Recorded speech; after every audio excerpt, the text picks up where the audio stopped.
Salut à vous, bien-aimés dans le Seigneur. Nous vous bénissons de la part de Dieu notre Père, par Jésus-Christ, le seul Seigneur, le seul Sauveur, celui qui est, qui était, qui revient bientôt. Que la grâce vous soit encore accordée de la part de Dieu notre Père, par Jésus-Christ, le Roi des rois, le Tout-Puissant, l'Alpha et l'Oméga.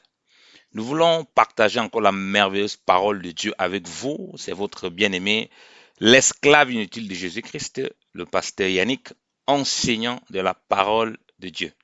Donc, nous voulons continuer sur le thème du divorce, et des remariages, et la notion d'adultère et d'infidélité qui causerait apparemment le divorce. Nous avons déjà fait un enseignement précédent et nous vous invitons donc à écouter cet enseignement pour bien comprendre ce que nous disons par rapport à la pensée du Seigneur, parce que nous n'allons pas répéter ce que nous avons déjà dit. Nous allons donner ici une quintessence, c'est-à-dire un résumé de ce que nous avons déjà expliqué. Nous avons expliqué que dans le projet de Dieu, le divorce qui devait arriver, c'est une exception. Et le remariage qui devait arriver devait être une exception parce que Dieu n'a pas conçu le mariage pour que le mariage puisse, pour qu'il y ait divorce. Mais il peut arriver des cas compliqués, des cas difficiles qui font en sorte que les personnes qui sont mariées se séparent. Vous voyez? Et aujourd'hui, le problème, c'est que le divorce et les remariages ne sont plus des exceptions, mais c'est complètement la loi et la règle et c'est enseigné dans les églises. Quand nous disons cela, comme nous expliquons, il y a des gens qui ne sont pas éclairés, même certains qui enseignent qui ne sont pas éclairés sur le sujet. Nous ne pouvons pas les en vouloir. Il y a aussi ce problème. Mais il y a aussi des imposteurs qui encouragent beaucoup ces choses-là. On voit que de nos jours, dans la société, il y a beaucoup de divorces. Dans l'église, il y a beaucoup de divorces. Alors que les gens prient, alors que les gens sont contents qu'ils se marient, ils font des fêtes pompeuses quand ils se marient. Mais après, le mariage devient compliqué. Donc, si nous disons que Dieu, dans son projet, n'a pas prévu premièrement le divorce, c'est à un but. Parce que si tu rentres dans le mariage et tu conçois déjà qu'il y a possibilité de divorcer et de te remarier, alors tu rentres déjà dans une prédisposition à pouvoir divorcer. Donc, tu ne vas pas te préparer de la même façon comme quelqu'un qui rentre en sachant qu'il n'y a pas d'issue dans ce que je m'en vais faire. Un soldat qui va en guerre, il a inscrit dans son esprit à 99% qu'il ne reviendrait pas de guerre.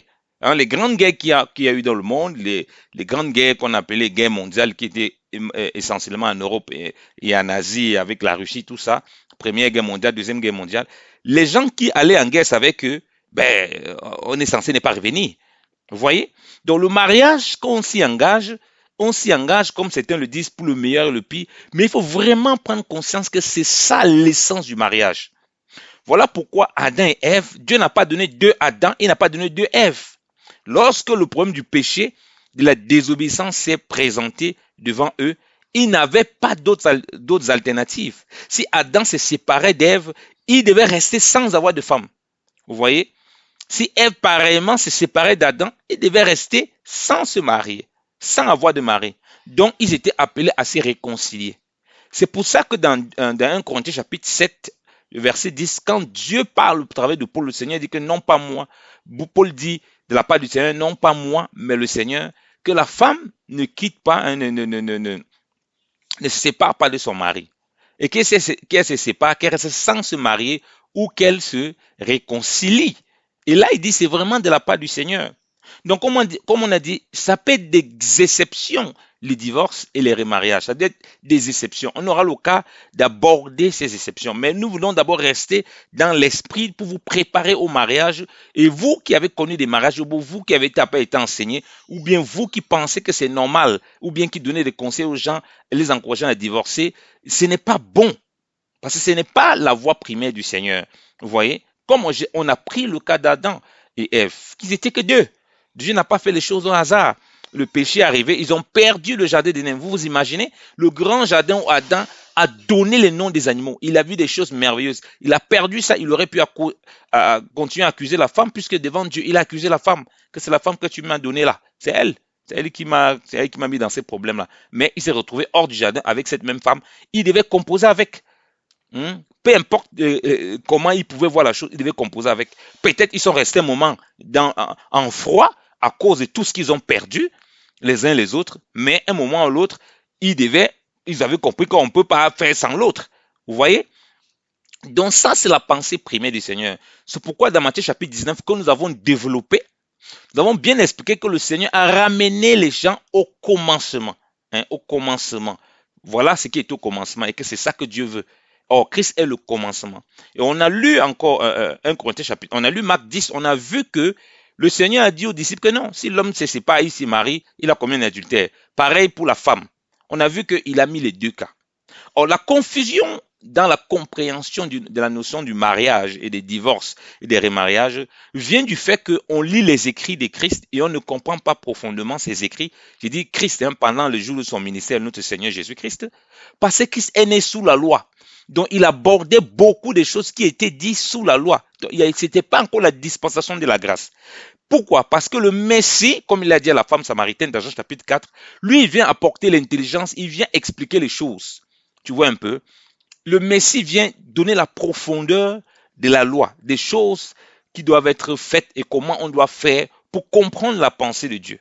Parce que la loi, les ordonnances de la loi exposaient le péché de l'homme, le cœur méchant de l'homme et montraient aussi la solution, comment l'homme va être délivré. Et vous êtes d'accord avec moi que si ce n'est pas le Seigneur qui intervient, aucun foyer ne peut tenir. Voilà pourquoi Dieu est le centre du mariage. Il doit rester le centre du mariage pour nous donner la capacité de pouvoir surmonter les surmontables. Et comme j'ai dit, sauf cas exceptionnel. Donc, la voie de Dieu, c'est que vous vous préparez à rester dans le mariage, à vivre pleinement le mariage, à marcher par la foi, à croire que Dieu est capable de décanter toutes sortes de situations.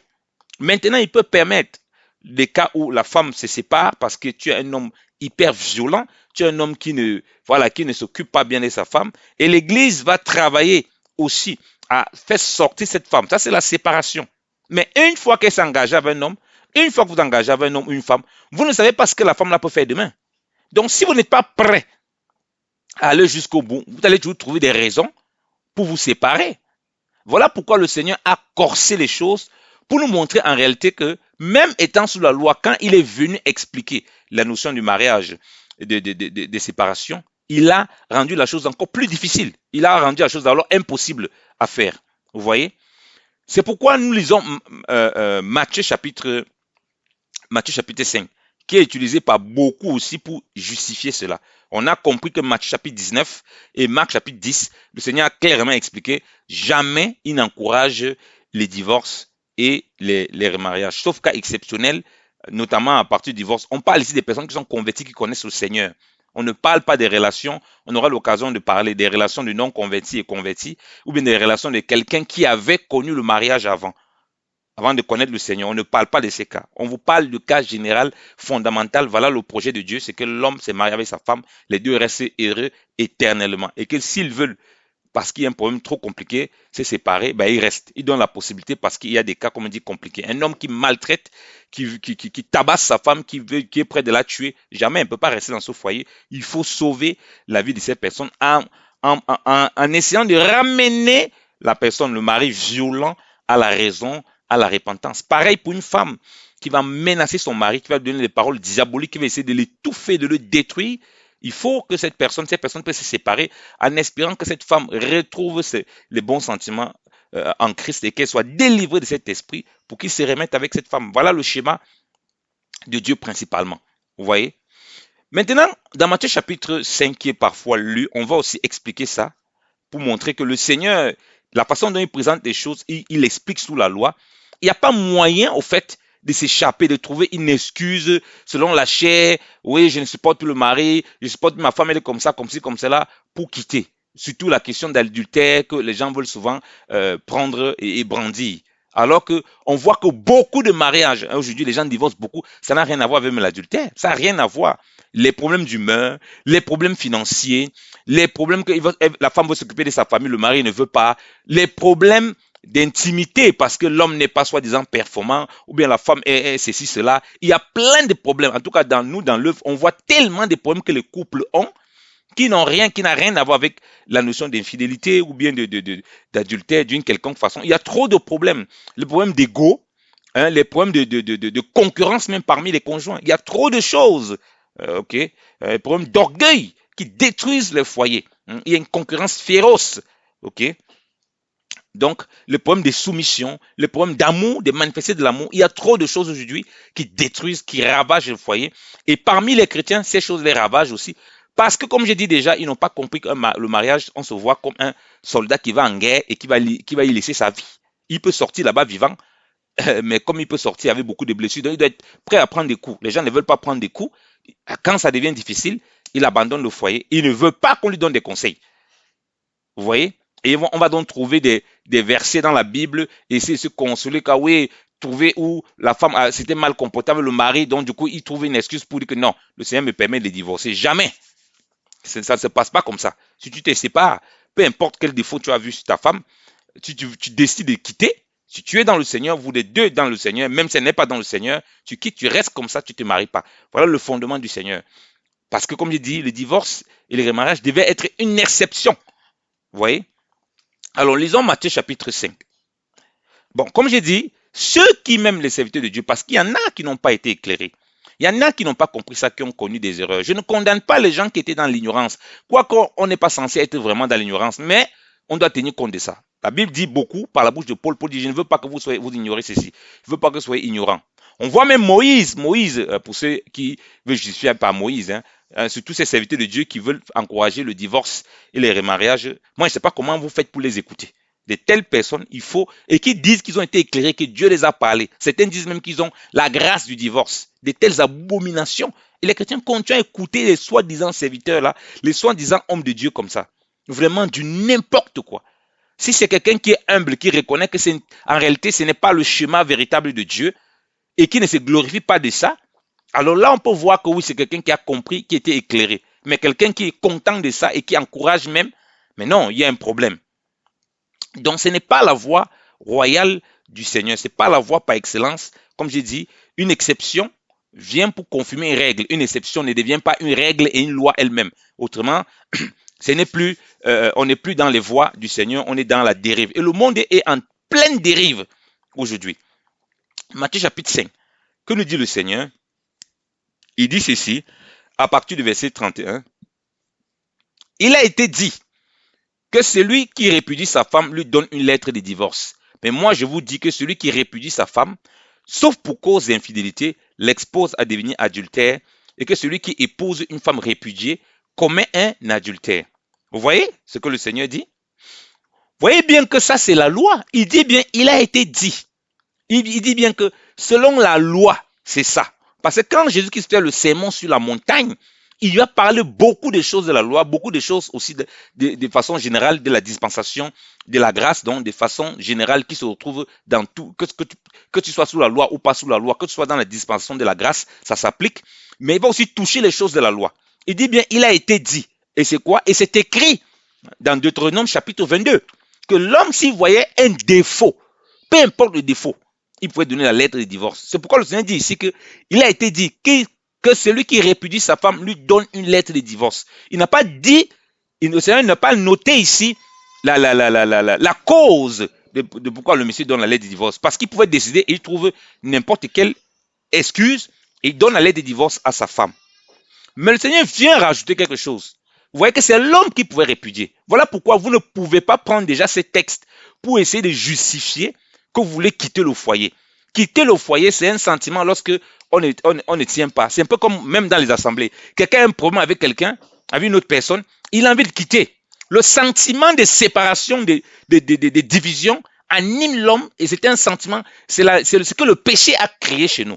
Le péché a créé l'envie de division, les œuvres de la chair. Hein? Les divisions font partie des œuvres de la chair. Vous voyez, les querelles, les divisions, les scissions sont partie des œuvres de la chair. Les sectes, un esprit sectaire, on veut toujours s'enfermer, rester dans son petit coin, se séparer des gens. Dès qu'il y a un problème, vous voyez voir que même dans le travail, dès qu'il y a un frottement avec un collègue, l'esprit de vouloir se séparer, l'esprit de ne plus vouloir causer avec le collègue, ça c'est la manifestation de la nature du péché. Dans le foyer, donc, ça va être quoi? Le divorce. Donc, cette nature de divorcer avec les gens, l'homme est comme ça, l'homme divorce de façon générale, donc, c'est séparer des gens. couper. Il ne veut plus voir telle personne. Il ne veut plus. Dès qu'il y a un frottement, il ne veut plus. C'est la manifestation de la nature de péché que nous avons hérité d'Adam et Ève, que le Seigneur est venu clouer à la croix. Il a détruit ce qui nous condamnait. Donc, par la foi, malgré les difficultés, malgré nos faiblesses que nous pouvons avoir, il nous donne la capacité, et par son esprit, de pouvoir surmonter la pente. Vous voyez? Donc, il prend ici, il dit bien que sur la loi. Donc, il est écrit, et ça, c'est la loi. Ce n'est que l'homme qui pouvait le divorcer. Donc, vous, quand vous voulez prendre ça, vous les femmes, il y a un problème. Et même vous, les hommes, ça, c'est la loi. Vous voyez? Mais regardez ce que le Seigneur dit. Il va rajouter, comme il dit, il rajoute des éléments pour fermer. Il dit, mais moi, je vous dis que celui qui répudie sa femme, sauf pour cause d'infidélité ou bien d'adultère, l'expose à devenir adultère. Et que celui qui épouse une femme répudiée commet un adultère. Vous voyez comment le Seigneur a un langage incroyable? Il parle à ceux qui sont sous la loi pour leur donner la connaissance de la loi, tout en utilisant les éléments de la même loi et qu'il les met dans une condition confuse. Si donc tu es capable de répudier une femme, ok? Si tu es capable de répudier une femme, comme le Seigneur dit, il donne une condition, sauf pour cause d'infidélité ou bien d'adultère. Or, comme nous avons déjà dit, la question d'adultère sous la loi, ça amène à quoi? À la mort. Parce que si quelqu'un était pris en flagrant délit d'adultère, on le tuait. Donc, si tu veux répudier une femme pour cause d'adultère, de toute façon, cette femme va mourir. Il faut la tuer, il faut qu'on l'ait vue. Et il dit en plus que si tu parviens à répudier la femme, vous voyez, que la femme ait commis l'adultère ou pas, parce qu'il dit que quiconque épouse une femme répudiée, là il n'a pas dit une femme répudiée pour cause d'adultère, là il ne met pas pour cause d'adultère, il ne donne pas le motif pour lequel on répudie la femme. Il dit quiconque épouse une femme répudiée commet un adultère. Or, sous la loi, il y a la polygamie, il y a la possibilité d'avoir plusieurs femmes. Dieu disait seulement que le roi ne va pas avoir beaucoup, trop de femmes. Vous voyez, ça exposait énormément les hommes parce qu'il avait la possibilité d'avoir les femmes, plusieurs femmes, comme on a vu les patriarches, comme on a vu David, comme on a vu Salomon, qui est susceptible de tomber dans l'infidélité, dans l'adultère, si ce n'est celui qui a le pouvoir de pouvoir avoir plusieurs choses en même temps. C'est lui qui peut tomber dans la convoitise. La femme n'avait pas ni le pouvoir d'avoir plusieurs hommes, ni le pouvoir de répudier. Vous voyez, c'est l'homme qui avait ce pouvoir. Voilà pourquoi il met cet accent. La preuve, il associe l'adultère principalement à l'homme marié et à l'homme. Il n'associe pas l'adultère à la femme quand il prend la chose de façon littérale. La preuve, il dit quoi? Il dit quoi bien au verset 27? Au verset 27, il dit quoi? Vous avez appris qu'il a été dit, tu ne commettras point d'adultère. Mais moi, je vous dis que quiconque regarde une femme pour la convoiter a déjà commis un adultère avec elle dans son cœur. Vous voyez que ici le Seigneur ne parle pas, il ne dit pas et vice versa, quiconque regarde un homme. Donc c'est l'homme qui, sous la loi, avec la loi qui était donnée, qui était susceptible de commettre l'adultère par la convoitise. Parce qu'il pouvait se prendre la femme qu'il voulait, il pouvait renvoyer sa femme quand il voulait, comme il voulait, pour n'importe quelle cause. Voilà pourquoi le Seigneur dit aux pharisiens dans Matthieu chapitre 19 que Moïse vous a donné cela, de répudier vos femmes à cause de la dureté de votre cœur. Donc vous voyez là que le Seigneur met l'homme comme celui-là qui commet l'adultère, par convoitise, par regarder une femme. Vous voyez, il n'a pas mis la femme. Donc plus bas, quand on dit que quelqu'un ne répudie la femme pour cause d'adultère, il est en train de faire quoi? Il est en train d'exposer le cœur des hommes. De même que vous voyez que ces hommes qui ont pris la femme, qui a été pris en flagrant délit d'adultère, qui sont venus mettre devant le Seigneur pour l'éprouver, ces juifs. Il a dit que Moïse demande de lapider cette femme. Il connaissait qu'il fallait lapider. Il a dit que celui qui est sans péché parmi vous lapide. Vous voyez bien que ces hommes ont caché l'homme. Ils ont caché l'homme. Ils sont seulement venus mettre la femme. Pourquoi? Parce que le Seigneur ici a bien montré que l'homme qui commettait l'adultère, l'homme qui allait toujours, celui qui allait toujours pour faire ses actions, c'était qui? C'était les hommes. Et même lorsque tu vois les Écritures, c'est pareil. C'est David qui allait vers Bathsheba. Vous voyez? C'est Samson qui allait à gauche, à droite, il voyait une femme qui lui plaisait, il partait là-bas. Vous voyez? C'est le frère d'Absalom qui a vu sa sœur, le fils de David qui a vu sa sœur et qui a voulu la connaître. Vous voyez? Même si là-bas, ce n'est pas le cadre du mariage. Vous voyez que c'est l'homme qui était exposé parce qu'il pouvait avoir plusieurs femmes. Et le Seigneur met ici bien l'accent. Quiconque regarde une femme pour la convoiter, il parle d'abord au premier degré de l'homme, avant qu'on peut maintenant faire une analogie. Mais ça s'adresse à l'homme. Quand il leur parle de façon littérale. Que vous, les hommes, vous convoitez les femmes, vous avez déjà commis un adultère. Or, comme tu peux prendre la femme, répudier la femme comme tu veux, tu t'exposes à la convoitise. Facile. Donc, quand on revient au verset 31, quand il dit pour cause d'infidélité ou bien d'adultère, il révélait le péché des hommes. Comme quand ces hommes-là étaient devant la femme adultère, il a dit que c'est lui qui est sans péché, qui jette la première pierre. Première chose, c'est qu'ils avaient commis le péché, ils ont sauvegardé leur complice. L'homme qui était avec la femme, ils l'ont pas mis devant, parce que c'est leur complice. Vous voyez? Deuxième chose, c'est qu'il révélait qu'en réalité, ce qu'ils veulent faire là, c'est ce qu'ils passent le temps à faire. Vous voyez? Voilà pourquoi il les voyait tout comme une race de vipères, une race de serpents. Vous voyez un peu des gens qui sont doubles de cœur, méchants. Donc, dans ce texte, on voit qu'il n'encourage en aucun cas cela. Au contraire, par la loi, il vient exposer le cœur de ceux qui avaient le pouvoir de répudier. C'est un peu comme si moi, je le portais une lettre de divorce, mais moi, je sais que je suis quelqu'un qui est très infidèle, qui est très méchant, qui est très adultère, qui a les femmes à gauche et à droite, qui commet des choses ici, cela.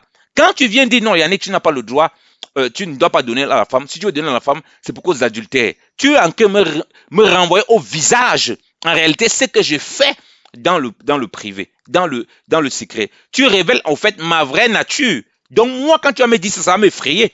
Parce que je vais me voir à l'intérieur de ce que tu dis. Donc, au fait, tu es en train de juger les sentiments de mon cœur.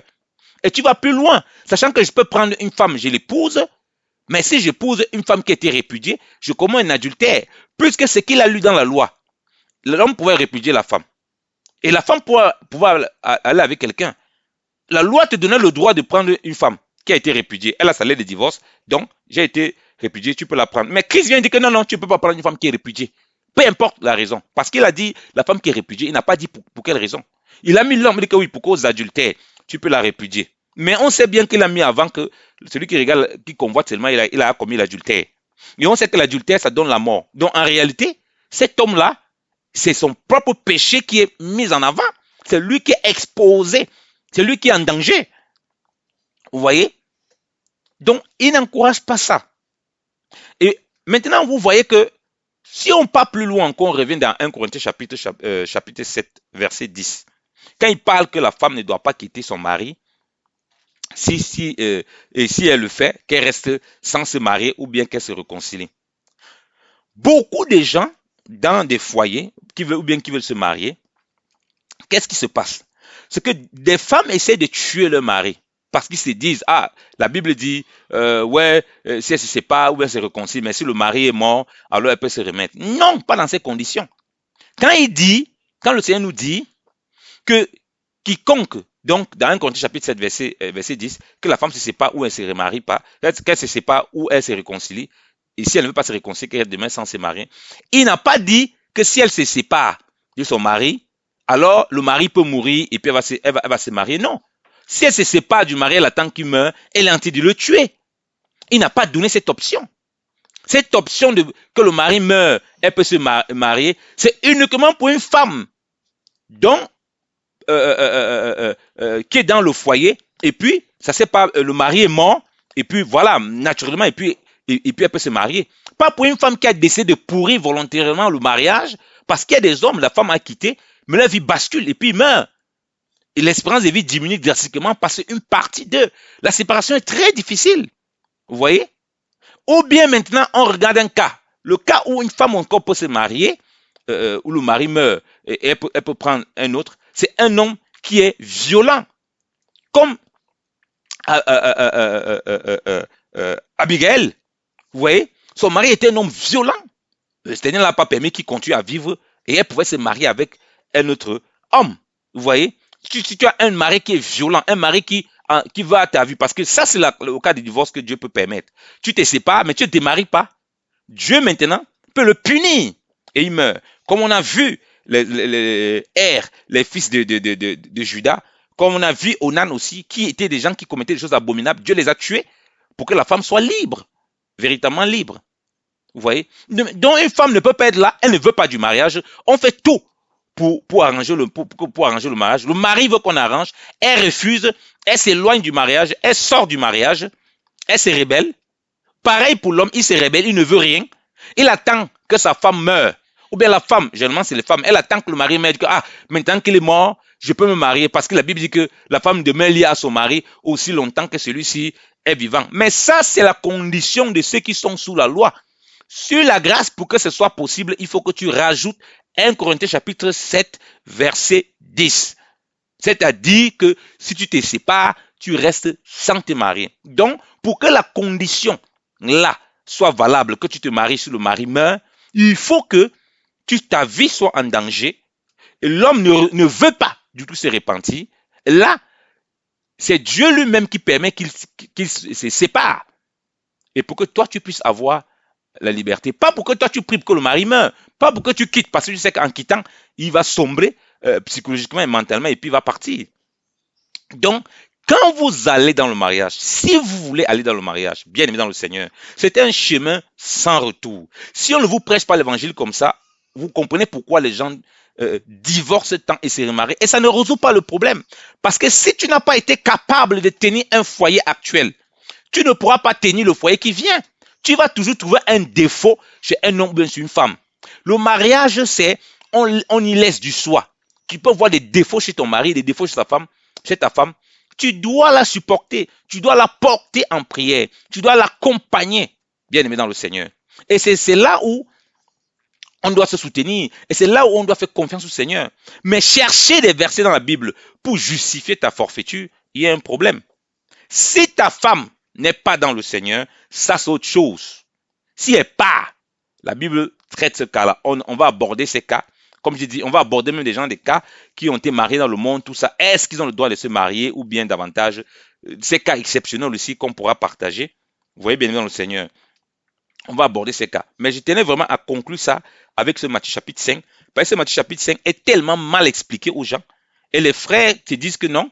Si un frère, sa femme l'a quitté, les deux sont enfants de Dieu, la femme quitte, et puis, ou bien la femme quitte, non, le frère il peut se marier. Non, si la femme quitte, il n'a pas le droit de se marier. Il s'est marié pourquoi? Il s'est marié dans le Seigneur.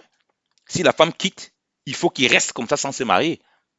Il ne peut pas justifier quoi que ce soit parce que la Bible dit même pour l'homme dans 1 Corinthiens chapitre 7, verset 10, que le mari ne quitte point. Vous voyez? Je sais que c'est dur ce que nous disons.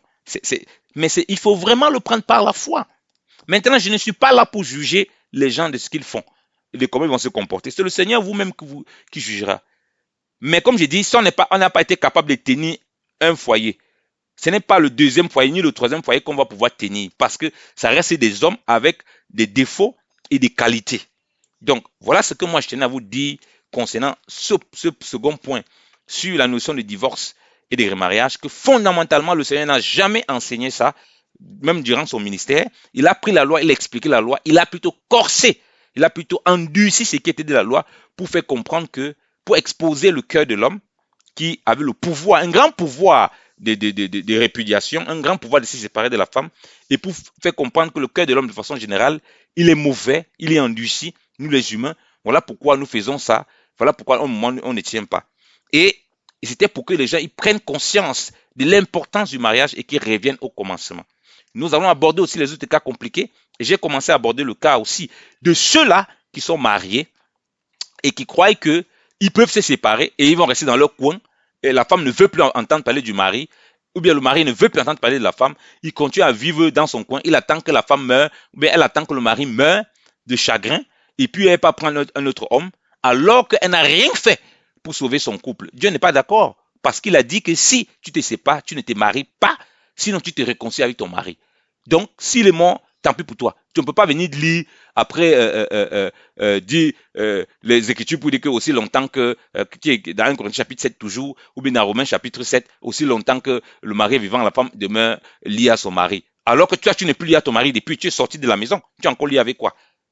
Vous voyez? Pareil pour l'homme, tu n'es plus lié à ta femme, tu es sorti de la maison. Vous êtes encore lié sur quelle base?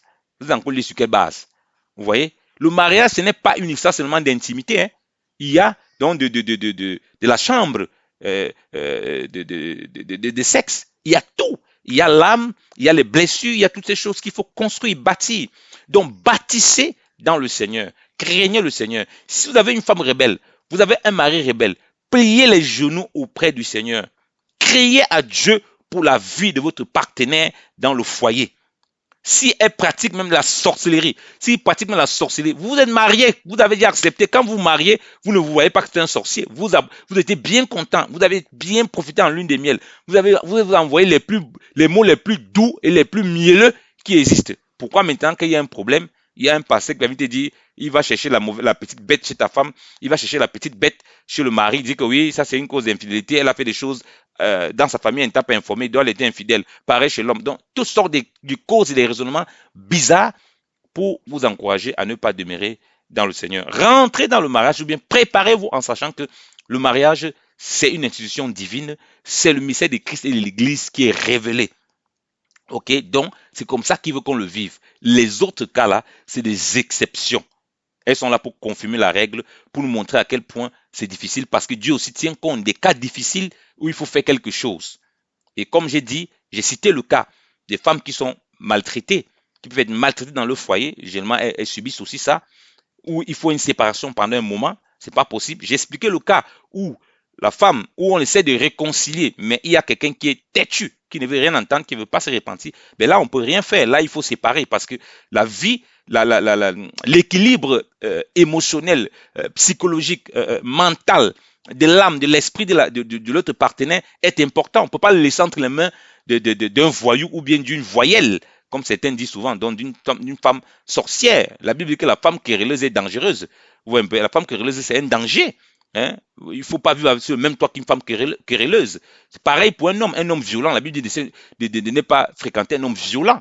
Donc, toutes ces choses-là, ce sont des exceptions pour permettre la séparation. Mais ça ne veut pas dire forcément que par derrière, tu dois aller trouver un autre mari, parce que tu vas peut-être aller voir un autre défaut là-bas. C'est peut-être cet homme, il était peut-être violent, mais l'autre que tu vas rencontrer, tu ne sais pas comment il sera. Donc que le Seigneur vous bénisse abondamment.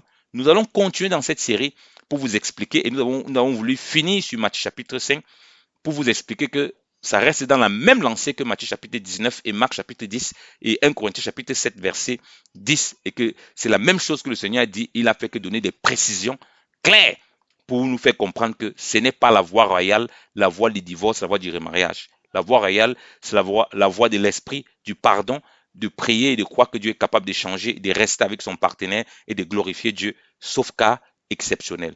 La paix de Christ soit avec vous, au nom de Jésus-Christ de Nazareth. Amen.